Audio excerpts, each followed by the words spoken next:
ಪ್ರತಿಯೊಂದು ಜೀವಿಯೂ ಬದುಕೋಕೆ ಶಕ್ತಿ ಬಳಸುತ್ತೆ ಅಲ್ವಾ? ಈ ಪ್ರಕ್ರಿಯೆಯಲ್ಲಿ ತ್ಯಾಜ್ಯನೂ ಉತ್ಪತ್ತಿಯಾಗುತ್ತೆ. ಇದು ಎಲ್ಲರಿಗೂ ಗೊತ್ತಿರೋ ಸತ್ಯ. ಹಾಗಾದ್ರೆ ಈ ತ್ಯಾಜ್ಯವನ್ನ ಜೀವಿಗಳು ಹೇಗೆ ನಿಭಾಯಿಸ್ತವೆ? ಬನ್ನಿ, ಈ ಒಂದು ಕುತೂಹಲಕಾರಿ ಜೈವಿಕ ಪ್ರಕ್ರಿಯೆಯನ್ನ ಸ್ವಲ್ಪ ಹತ್ತಿರದಿಂದ ನೋಡೋಣ. ಸರಿ, ಇವತ್ತು ನಾವು ದೇಹದ ಸ್ವಚ್ಛತಾ ವ್ಯವಸ್ಥೆ ಬಗ್ಗೆ ತಿಳ್ಕೊಳ್ತೀವಿ. ಮನುಷ್ಯರ ಸಂಕೀರ್ಣ ವ್ಯವಸ್ಥೆಯಿಂದ ಹಿಡಿದು ಸಸ್ಯಗಳು ಬಳಸೋ ಸರಳ ತಂತ್ರಗಳವರೆಗೆ ನಮ್ಮ ಈ ಪಯಣ ಜೀವದ ಅದ್ಭುತಗಳನ್ನ ತೋರಿಸುತ್ತೆ. ಶುರು ಮಾಡೋಣವಾ? ಮೊದ್ಲಿಗೆ ವಿಸರ್ಜನೆ ಅಂದ್ರೆ ಏನು, ಅದು ಯಾಕೆ ನಮ್ಮ ಬದುಕಿಗೆ ಇಷ್ಟು ಮುಖ್ಯ ಅನ್ನೋದನ್ನ ಅರ್ಥ ಮಾಡ್ಕೊಳ್ಳೋಣ. ನಮ್ಮ ದೇಹ ಇದೆಯಲ್ಲ, ಅದೊಂದು ಅದ್ಭುತ ಯಂತ್ರ.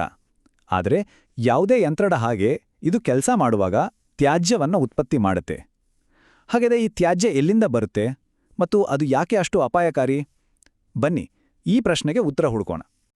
ವಿಸರ್ಜನೆ ಅಂದ್ರೆ ಸರಳವಾಗಿ ಹೇಳೋದಾದ್ರೆ ದೇಹದ ಕಸವನ್ನ ಹೊರಹಾಕುವುದು.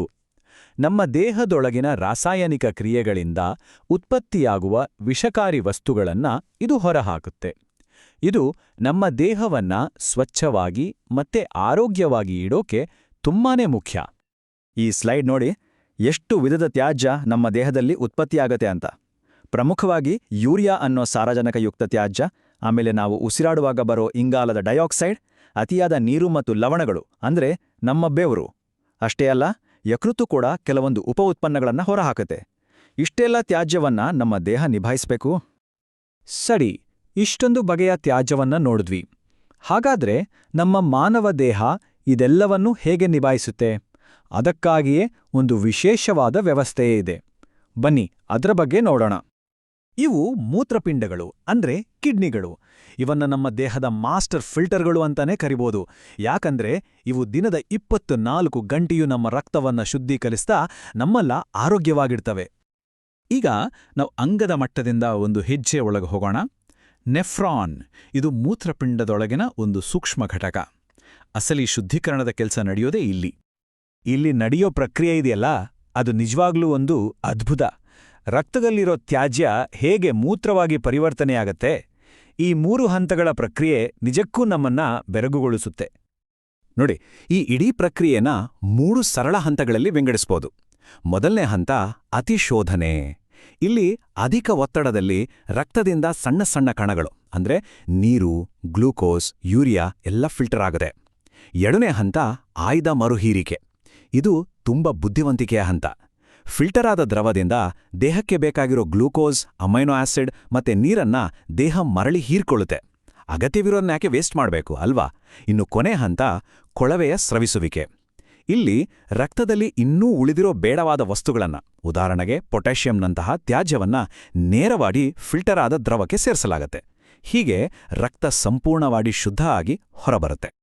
ಹಾಗಾಗಿ ಒಂದು ವಿಷಯ ಸ್ಪಷ್ಟ: ನೆಫ್ರಾನ್ ಕೇವಲ ಒಂದು ಫಿಲ್ಟರ್ ಅಷ್ಟೇ ಅಲ್ಲ, ಅದೊಂದು ಬುದ್ಧಿವಂತ ವ್ಯವಸ್ಥಾಪಕ.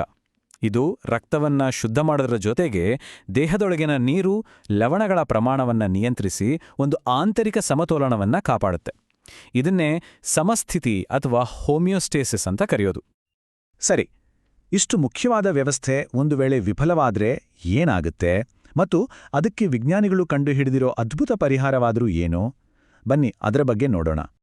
ಮೂತ್ರಪಿಂಡಗಳು ಸರಿಯಾಗಿ ಕೆಲಸ ಮಾಡದೇ ಇದ್ದಾಗ ದೇಹದಲ್ಲಿ ವಿಷಕಾರಿ ತ್ಯಾಜ್ಯಗಳು ತುಂಬಿಕೊಳ್ತವೆ. ಇದು ಜೀವಕ್ಕೆ ಅಪಾಯ ತರುವಂತಹ ಗಂಭೀರ ಸಮಸ್ಯೆ. ಆದರೆ ಅದೃಷ್ಟವಶಾತ್ ವೈದ್ಯಕೀಯ ವಿಜ್ಞಾನ ಇದಕ್ಕೆ ಒಂದು ಪರಿಹಾರವನ್ನ ಕಂಡುಹಿಡಿದಿದೆ. ಹೌದು, ಅದೇ ಡಯಾಲಿಸಿಸ್.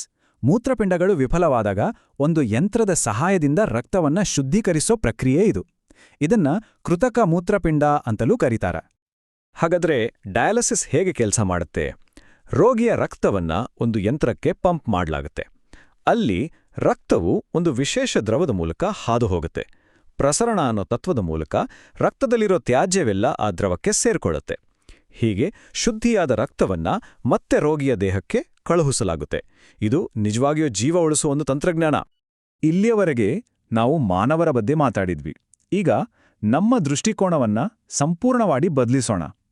ಸಸ್ಯಗಳು, ಅವುಗಳಲ್ಲಿ ಇಂತಹ ಸಂಕೀರ್ಣ ವ್ಯವಸ್ಥೆ ಇಲ್ಲ. ಹಾಗಾದ್ರೆ ಅವು ತಮ್ಮ ತ್ಯಾಜ್ಯವನ್ನ ಹೇಗೆ ನಿಭಾಯಿಸ್ತಾವೆ? ನೋಡಿ, ಇಲ್ಲೇ ಮುಖ್ಯ ವ್ಯತ್ಯಾಸ ಇರೋದು.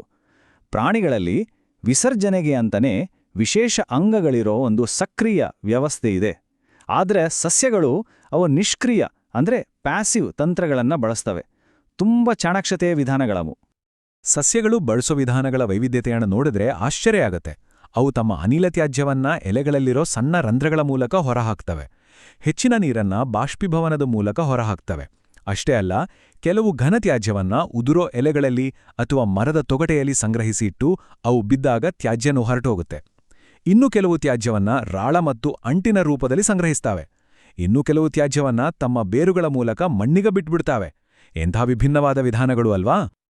ಹೈಟೆಕ್ ಫಿಲ್ಟರ್ಗಳಿರೋ ನಮ್ಮ ಮೂತ್ರಪಿಂಡಗಳಿಂದ ಹಿಡಿದು ಉದುರಿಸಿ ಬಿಸಾಡಬಹುದಾದ ಎಲೆಗಳವರೆಗೆ ಸ್ವಚ್ಛವಾಗಿರಲು ಪ್ರತಿಯೊಂದು ಜೀವಿಯೂ ಒಂದೊಂದು ಚತುರ ಮಾರ್ಗವನ್ನ ಕಂಡುಕೊಂಡಿದೆ. ಇದು ಪ್ರಕೃತಿಯ ಅದ್ಭುತ. ಕೊನೆಯದಾಗಿ ಒಂದು ಪ್ರಶ್ನೆಯೊಂದಿಗೆ ಈ ಚರ್ಚೆಯನ್ನ ಮುಗಿಸೋಣ. ನಮ್ಮ ಮೂತ್ರಪಿಂಡ ಒಂದು ಪರಿಪೂರ್ಣ ಜೈವಿಕ ಫಿಲ್ಟರ್ ಅಂತ ನೋಡಿದ್ವಿ.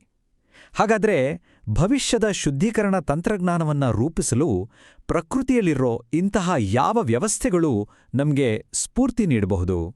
ಯೋಚಿಸ್ನೋಡಿ.